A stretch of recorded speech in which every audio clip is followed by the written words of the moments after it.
अफगानिस्तान के हालात पर भारत सरकार की बारीकी से नजर है। सरकार वहां से भारतीयों को निकालने पर विचार कर रही है। इसके लिए आज सुबह 11 बजे एक बार फिर सुरक्षा मामलों की कैबिनेट कमेटी की बैठक होगी। बैठक में भारतीयों को निकालने पर विचार होगा। 1,500 से ज्यादा लोगों ने भारत सरकार से अफगानिस्तान से निकलने की अपील की है। भारत सरकार पहले ही एक हेल्पलाइन नंबर जारी कर चुकी है।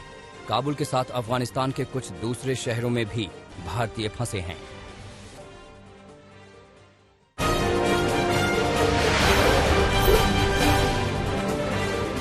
अफगानिस्तान पर कब्जे के बाद पहली बार तालिबान ने प्रेस कॉन्फ्रेंस की। इसमें हर विदेशी की मदद करने का भरोसा दिया गया। भारत के बारे में कहा गया कि अफगानिस्तान में भारत को विकास के प्रोजेक्ट पर आजादी से काम करते रहने में सहयोग दिया जाएगा। तालिबान ने यह भी कहा कि अफगानिस्तान की जमीन का इस्तेमाल भारत विरोध में नहीं करने दिया जाएगा। महिलाओं को बाहर काम करने से रोकने वाले तालिबान ने सरकार में महिलाओं को भागीदारी का बुलावा भेजा है। ये भी कहा गया कि सरकार और सुरक्षा बलों में काम करने वाले तमाम लोगों को आम माफी दी जा रही है।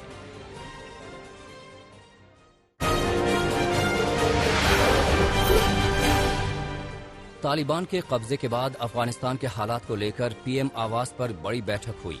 प्रधानमंत्री नरेंद्र मोदी की अगुवाई वाली बैठक में गृह मंत्री अमित शाह, रक्षा मंत्री राजनाथ सिंह और एनएसए अजीत डोभाल शामिल हुए। सीएसएस की बैठक में अफगानिस्तान के हालातों पर चर्चा हुई। वहीं आगे की रणनीति को लेकर भी मंथन हुआ।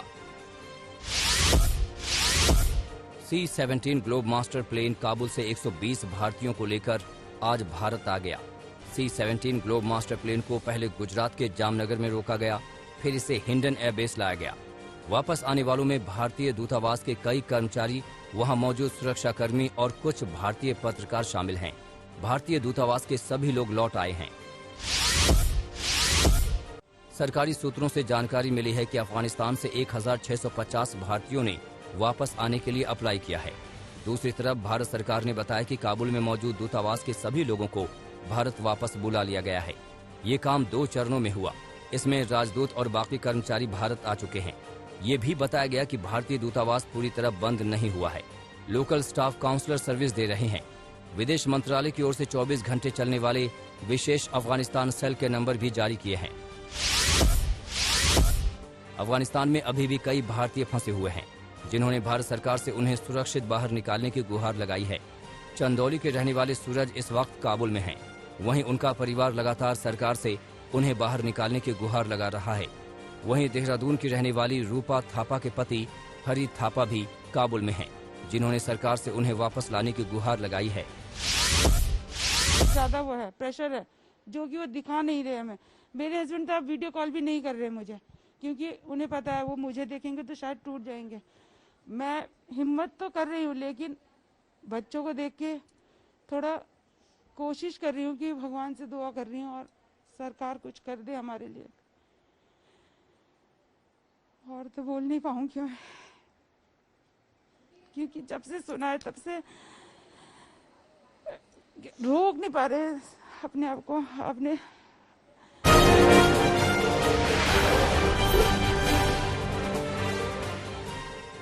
जम्मू और कश्मीर के कुलगाम में बीजेपी के एक नेता की आतंकियों ने हत्या कर दी है। बीजेपी नेता का नाम जावेद अहमद डार है। जावेद कुलगाम के होम शालीबाग इलाके में बीजेपी के निर्वाचन इंचार्ज थे। बीते कुछ दिनों से लगातार बीजेपी नेताओं को आतंकी निशाना बना रहे हैं। नेशनल कॉन्फ्रेंस के नेता और जम्मू कश्मीर के पूर्व मुख्यमंत्री उमर अब्दुल्ला ने भी घटना की निंदा की है। सेना ने हत्या के बाद इलाके में सर्च ऑपरेशन तेज कर दिया है। आम आदमी पार्टी ने उत्तराखंड विधानसभा चुनाव के लिए कमर कस ली है। पार्टी ने मुख्यमंत्री पद के उम्मीदवार का ऐलान कर दिया है। अरविंद केजरीवाल ने रिटायर्ड कर्नल अजय कोठियाल को मुख्यमंत्री पद का उम्मीदवार बनाया है। वहीं पार्टी ने ऐलान किया है कि वो सभी सीटों पर चुनाव लड़ेगी। चुनावी घोषणा पत्र जारी करने से पहले ही अरविंद केजरीवाल ने 300 यूनिट मुफ्त बिजली की घोषणा की है। ये घोषणा दिल्ली के लिए किए गए वादों से भी ज्यादा है, क्योंकि वहां सिर्फ 200 यूनिट बिजली ही मुफ्त है। बीजेपी अध्यक्ष जेपी नड्डा ने वायनाड के दौरे पर आए कांग्रेस नेता राहुल गांधी पर तंज कसते हुए कहा कि केरल में राजनीतिक पर्यटन हो रहा है। नड्डा ने कहा कि राहुल अमेठी से हार गए, इसलिए वो वायनाड भाग गए। राज्यों को बदलने से किसी का व्यवहार नहीं बदलता है। नड्डा ने वीडियो कॉन्फ्रेंस के जरिए कोझिकोड में पार्टी के नवनिर्मित जिला समिति कार्यालय भवन का उद्घाटन किया। कांग्रेस नेता राहुल गांधी 16 अगस्त से 18 अगस्त तक केरल में अपने संसदीय क्षेत्र वायनाड के 3 दिवसीय दौरे पर हैं। सुष्मिता देव ने कांग्रेस छोड़कर तृणमूल कांग्रेस के साथ अपनी नई राजनीतिक पारी का आगाज कर दिया है। कांग्रेस में वो ऑल इंडिया महिला कांग्रेस के अध्यक्ष पद पर थीं। अब उनकी जगह ये जिम्मेदारी नेटा डिसूजा को दी गई है। कांग्रेस महासचिव केसी वेणुगोपाल की तरफ से नेटा डिसूजा की नियुक्ति का पत्र जारी किया गया। लोकसभा चुनाव के मद्देनजर विपक्षी दलों को एकजुट करने की कवायद शुरू हो गई है। कांग्रेस अध्यक्ष सोनिया गांधी ने 20 अगस्त को एक अहम बैठक बुलाई है। इसमें समान विचारधारा वाली पार्टियों के नेता शामिल होंगे। बैठक वर्चुअल प्लेटफॉर्म पर होगी। सूत्रों का कहना है कि इस बैठक में बंगाल की सीएम ममता बनर्जी भी शामिल होंगी। ममता बनर्जी सहित कई विरोधी दल के नेताओं को इस बैठक में शामिल होने के लिए आमंत्रण दिया गया है।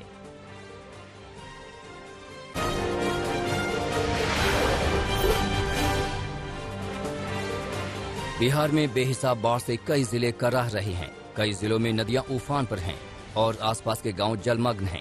इसी बाढ़ की विभीषिका का दौरा करने मुख्यमंत्री नीतीश कुमार निकले।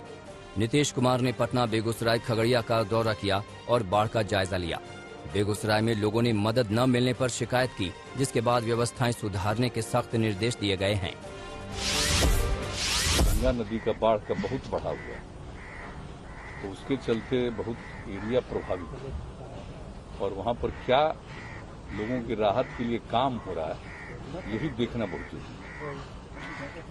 और फिर बेगूसराय के बारे में पहले नहीं सोचा था, लेकिन हम पूरा देखे तो फिर मेरे मन में आया कि ना, ये काफी प्रभावित है, तो फिर वहाँ भी चले गए और सब जगह देख करके आया। सब जगह हो रहा है और जहाँ कहीं के बारे में कुछ भी कहना था, एक एक चीज सबको बता दिया है। लखीसराय में बेहिसाब बारिश के बाद नदी नाले उफान पर हैं। कई गांव में बाढ़ के हालात हैं, मगर इन सब बातों से बेखबर लापरवाही की तस्वीरें सामने आई हैं। आप देख सकते हैं कि कैसे बच्चे फोम बांधकर पुल से नदी में कूद रहे हैं। बच्चे का ये स्टंट इन पर भारी पड़ सकता है, मगर अफसोस ये है कि इन बच्चों को मना करने वाला प्रशासन ही गायब है। बिहार के वैशाली में भी जबरदस्त बाढ़ का मंजर है। हालात ये हैं कि चारों तरफ सिर्फ पानी ही पानी है। ऐसे में लोगों को आने जाने में दिक्कतों का सामना करना पड़ रहा है। उसी कड़ी में ये दर्दनाक तस्वीरें सामने आई हैं। दरअसल जुगाड़ की नाव पर सवार ये महिला अपनी बहू को इलाज के लिए अस्पताल ले जा रही है। 1 महीने से महिला बीमार है और उसे हाजीपुर ले जाना था, मगर बेहिसाब बाढ़ के चलते वो नहीं जा पा रही थी। आखिरकार इस जुगाड़ की नाव का सहारा लेना पड़ा। बिहार के मुंगेर में बाढ़ ने 2016 का रिकॉर्ड तोड़ दिया है। आलम यह है कि बेहिसाब बाढ़ के चलते यहाँ सभी रेल मार्ग ठप पड़ गए हैं। चारों ओर सिर्फ पानी ही पानी दिख रहा है।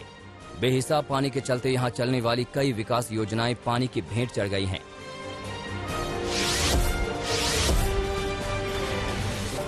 पटना के मनेर में भी जबरदस्त बाढ़ का कहर है। सो नदी अपने किनारों को तोड़कर बह रही है।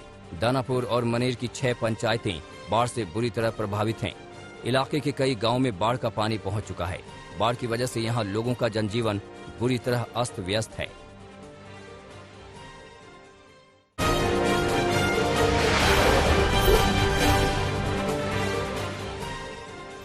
गाजियाबाद के हापुड़ में गलत इंजेक्शन लगाने से एक युवक की मौत हो गई। मौत की घटना सीसीटीवी में कैद हो गई है।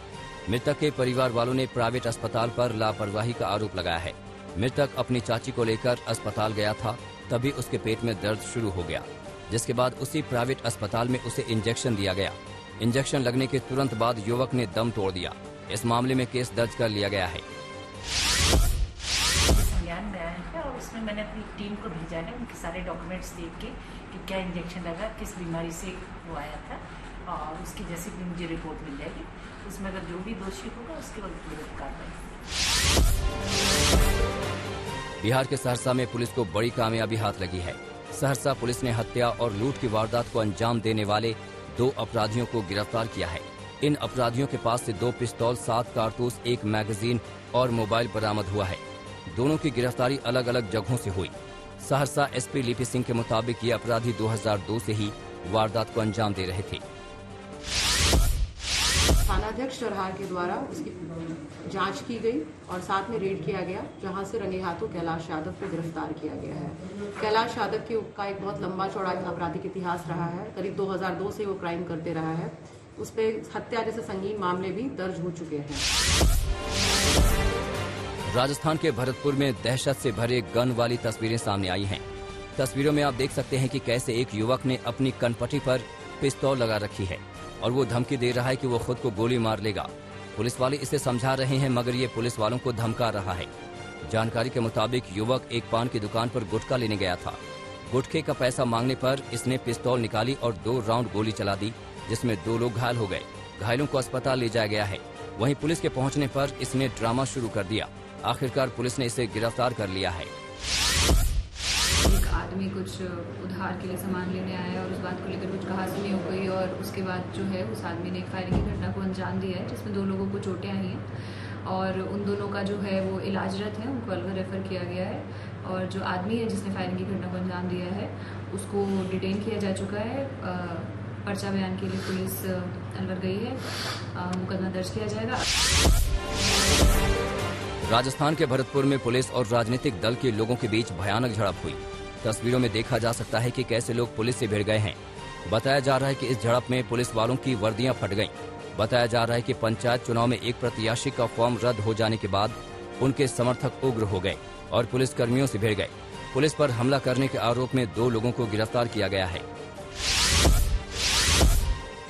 उज्जैन में एसटीएफ ने प्रतिबंधित 2 मुँहे सांपों के साथ 4 लोगों को गिरफ्तार किया है।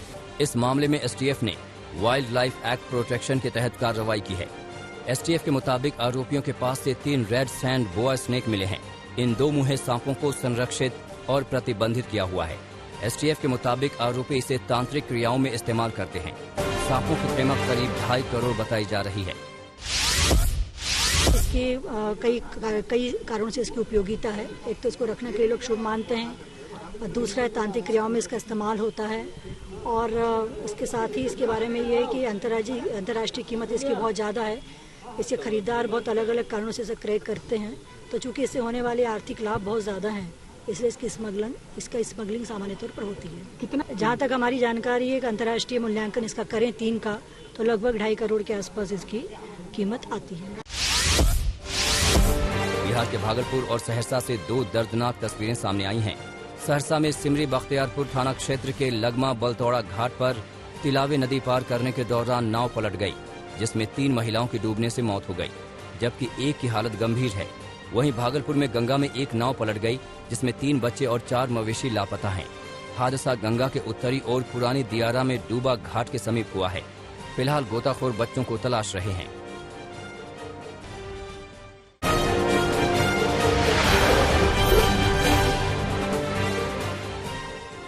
पाकिस्तान के लाहौर में महाराजा रंजीत सिंह की मूर्ति तोड़ने का वीडियो सामने आने के बाद आरोपी शख्स को गिरफ्तार कर लिया गया। पाकिस्तान के सूचना प्रसारण मंत्री चौधरी फवाद हुसैन ने कहा कि अनपढ़ों का ये झुंड दुनिया में पाकिस्तान की छवि के लिए खतरनाक है। तहरीक लब्बैक से जुड़े एक शख्स ने रंजीत सिंह की मूर्ति को नुकसान पहुंचाया था। रूस का मिलिट्री मालवाहक विमान मॉस्को के पास क्रैश हो गया। हादसे के बाद विमान आग के गोले में तब्दील हो गया। प्लेन के क्रैश होते ही धुएं का गुबार भी दिखा। सैन्य परिवहन परीक्षण के दौरान विमान दुर्घटनाग्रस्त हो गया। विमान में 3 लोगों के सवार होने की सूचना है।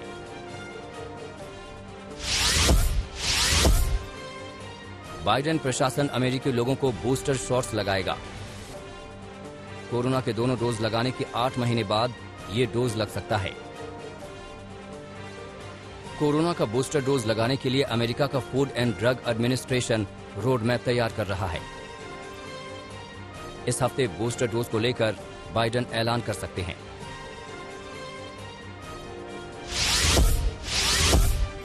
न्यूजीलैंड में कोरोना का एक केस मिलने पर लॉकडाउन लागू कर दिया गया।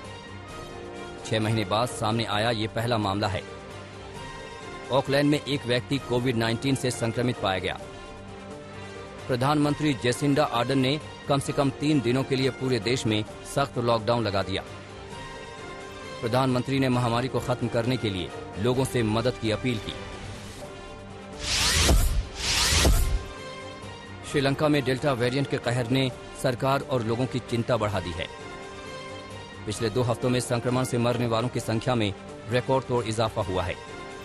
कुल मौतों में से लगभग 80% लोगों की मौजूदा लहर में जान चली गई। डॉक्टरों ने डेल्टा वेरिएंट को लेकर चेतावनी दी है। श्रीलंका अब तक की सबसे गंभीर स्थिति से गुजर रहा है।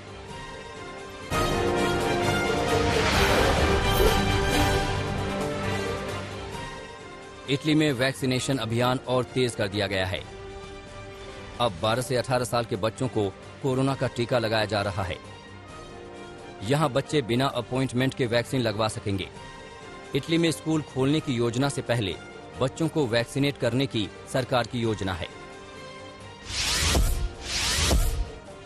चीन और बांग्लादेश ने वैक्सीन को लेकर समझौता किया है। अब चीनी वैक्सीन सिनोफार्मा का बांग्लादेश में उत्पादन भी होगा।